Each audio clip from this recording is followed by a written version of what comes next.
Alright, everybody in YouTube land, welcome to the Raw After the Horror Show at Extreme Rules.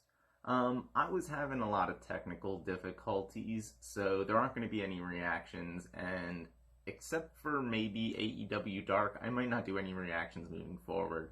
For anybody who does care, and was wondering, the reason that there is a ManyCam watermark is because the software that came with my webcam doesn't work with my webcam. So I had to find a free version of something that didn't have time limits, and unfortunately that means it does still have a watermark. Moving forward, I do plan on probably buying something to work with my webcam. But anyway, I got my red shirt on. It's time to review Raw, so let's take it over to the action figures. Raw opens with a Seth Rollins promo about being the Monday Night Messiah. He claims that fans made him the Messiah, even though he made himself that. And he says that he was disgusted by what he was forced to do to Rey Mysterio.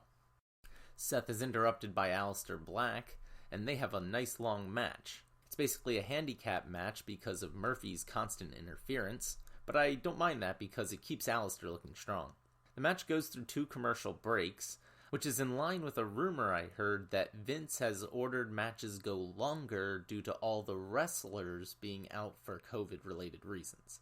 Of course, Seth wins, and he and Murphy beat down Aleister after the match. He's now taken out KO, Rey Mysterio, and Aleister Black. Honestly, who's left on the babyface side of things other than Drew McIntyre? During the beatdown, Seth says, "Where are your friends? Who is here to save you? I'll tell you who, you're Messiah." And that kind of speaks to my point.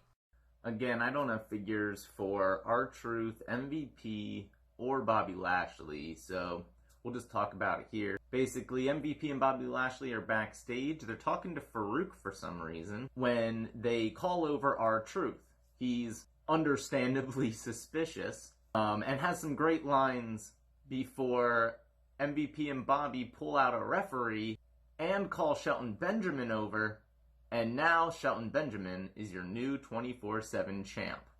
The 3 of them head to the ring for a promo and introduce that they are now the Hurt Business, in which they all have executive-style titles.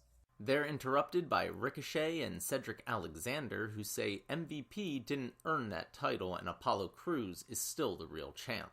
Eventually they're joined on stage by Mustafa Ali, and they have a super kick party on Bobby Lashley before doing some flippy stuff in the ring. This all leads to a 6-man tag team match. The good guys win to give Ali a strong return to Raw. If I had to fantasy book anything, since Ricochet does the 720 and Ali does the 054, put them in a tag team together and call it the Numbers Game. Randy Orton's backstage saying that he doesn't remember all those great matches. He remembers hurting the friends who helped save him, like Edge and Christian. It apparently felt good and satisfying, and tonight he's going to do the same thing to the Big Show. Joe is interviewing Christian via satellite. Christian says that he's mad that Randy used his love for Ric Flair against him in their match, but that he'd do it all over again. Bianca Belair's getting interviewed backstage. I love her shirt that says, "I go here now." She's interrupted by Peyton Royce, who's insulting Ruby Riott, bringing her out. They bicker about win-loss records, and Peyton says that Billie Kay is off handling other business. That's why she's not here tonight. I really want a Bianca Belair figure. I think they just released one, so can't wait to get it. Apparently Bianca has the ability to make matches now, so we send this to the ring. Peyton vs. Ruby is a quick TV match. Ruby wins with the Riot Kick. Are they finally gonna build her back up a little? I sure hope so. It's Zelina Vega's boys' turn to get interviewed backstage. They're trying to convince us that they've been on the same page for a while, and that the Street Profits are hiding because they're scared. That is, until the Street Profits attack them and beat them down. I just have an Angelo Dawkins, and I'm working on getting a matching Montez Ford. During the match, Vega's boys attack right at the bell, but the Street Profits get the win after Montez Ford does one of the most amazing frog splashes I've ever seen. Backstage, Zelina yells at her guys for losing, calling them niños, which means little boys, and demands that they prove they're on the same page. I still want that Andrade figure out there with the La Sombra mask, because I think it comes with a Zelina figure as well. Bayley and Sasha come to the ring to brag about having all the gold, but they're interrupted by Asuka and Kairi Sane, who scream that Asuka is still the rightful title holder, in Japanese of course. Stephanie McMahon, of all people, appears on screen and says that she agrees Sasha is not the champ, so we'll settle things next week. But right now, we have a match between Bayley and Kairi Sane. It's a great match that really showcases Kairi's abilities, and she wins with an insane elbow. At first, I was like, oh my gosh, is she not going back to Japan? If so, I want her pirate figure. But I saw on the news this morning that against the normal tradition of losing on your way out, this was her winning on her way out. We'll see if she takes on a backstage role or actually ends up going back to Japan. Drew McIntyre comes to the ring for a promo saying he wants a worthy opponent. So of course Dolph Ziggler interrupts him, and we hear Drew say, "It's sure as hell not you."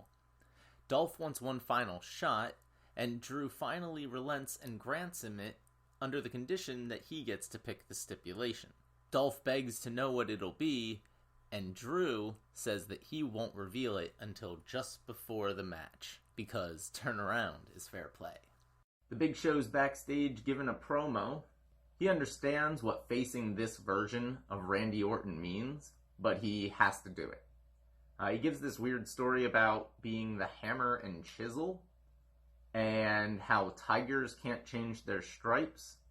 He's big, Randy's third generation, that's the roles they are, and they can't really change them. I do have a bin of Legends figures that I whip out on occasion. Just wondering if I should add a Big Show figure to that collection if he's going to keep wrestling like this. We have an unsanctioned match between Randy Orton and the Big Show. Big Show actually gets a lot of offense and is really working Randy over pretty bad until Andrade and Angel Garza, of all people, come out. But they're eventually attacked by the Viking Raiders. I really want Viking Raider action figures. Randy kicks out of a chokeslam, Big Show kicks out of an RKO, but Randy wins and punts Big Show for good measure. After the match, he yells at Big Show, "I told you, just like all the others, one more legend down." If I had to fantasy book anything, I'm not sure I like this legend killer angle, especially with COVID killing older people. I'd much rather see this evil Randy taking out younger guys like Sheamus claims to be doing over on SmackDown, even though he's currently feuding with Jeff Hardy. My immediate reaction to this episode is it was pretty solid. Resolved a lot of the issues I had with the wonky finishes at the horror show, and it set up a number of matches for next week. I don't think you can really ask for much more than that. Anyway, again, I'm still trying to get this channel up and running, so like, share, subscribe, do all the normal YouTube things, and I will see you tonight for Dark Reactions.